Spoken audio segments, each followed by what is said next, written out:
most important to try and understand is that therapy can be for any individual. It is not just for people who have a mental health related illness alone.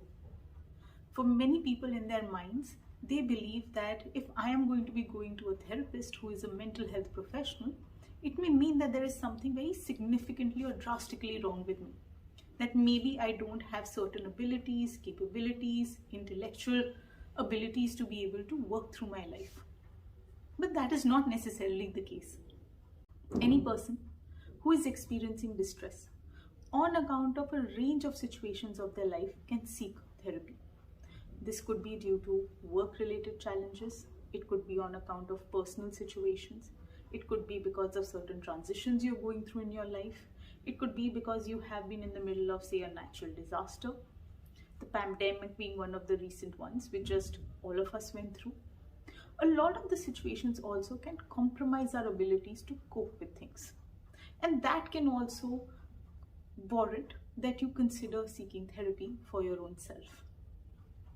What is the qualifier for someone who needs therapy is the fact that it is leading to increasing distress, whatever that situation is. The fact that currently you don't have the resources available with you from the standpoint of being able to cope with that situation, and you find yourself in a scenario where increasingly it feels difficult to be able to figure out the next steps for yourself. Also, you may not have the right kind of support systems around you who can come in to help you determine what the next approach needs to be.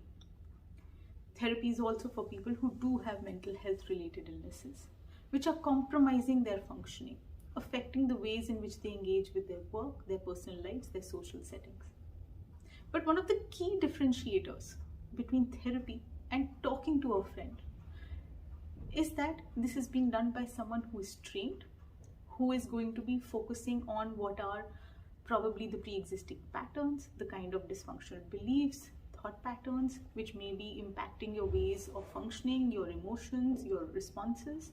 And this is also someone who is not there to judge you, who's not coming in with the bias.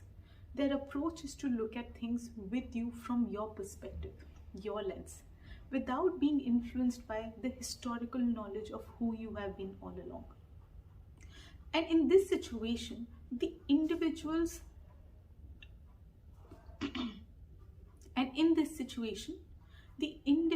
capacity to cope is going to be worked on. If there are struggles in areas of, say, problem solving, decision making, being assertive, working on their own self, working on their relationships, all of those pieces are being looked at from the lens of what is it that would work for you as an individual. And the idea is to not just hear you, but to equip you with the right skills, the right tools, the right strategies to be able to navigate these situations as they come up for you in life. The perspective is of your entire life, the landscape of it. So the current situations may be utilized to be able to ensure that in the future you are able to take care of your well-being, your mental health, and you're able to cope with things more effectively.